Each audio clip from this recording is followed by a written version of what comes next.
Percy Jackson series does a lot of things really well, admittedly accurately demonstrating the distance between famous architecture and large bodies of water is not one of them. That's okay. One of the things that it does really well that I would really like to focus on is the way that it showcases the discrepancies between spheres of awareness and spheres of influence, and the ways that it can be really disconcerting and kind of traumatizing when those things don't match up. Now, to define those terms, your sphere of awareness is the stuff that you know is happening, especially if it's bad systemic stuff that needs to be fixed.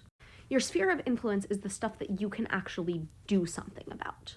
So, like, for Percy, in the first book, his sphere of awareness pretty much goes, there are gods, there's a minotaur, the minotaur took my mom, okay, cool, now I have a quest. And then somewhere in there you sort of also get, the gods are not always helpful, and there's a big bad prophecy. But his sphere of awareness is one thing, his sphere of influence is another. He can't do anything about, the gods are not always great. He can't do anything about, there's a prophecy telling me that something bad is going to happen in 4 years. What he can do something about is follow the quest through to its conclusion, get his mom back, and deal with the rest later. This is a pattern that continues through the whole series. Percy is aware, from the end of the first book really, that Luke has a point. That a character like Ethan Nakamura has a point.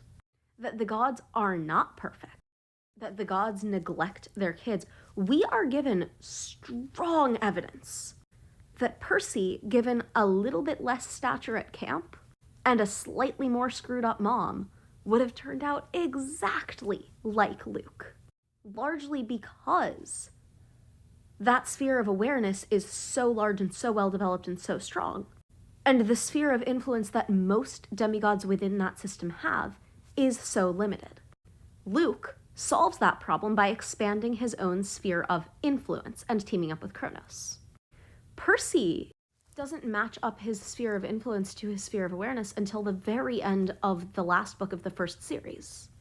And even then, it's fleeting. And that's a continued theme for other characters throughout Heroes of Olympus and Trials of Apollo.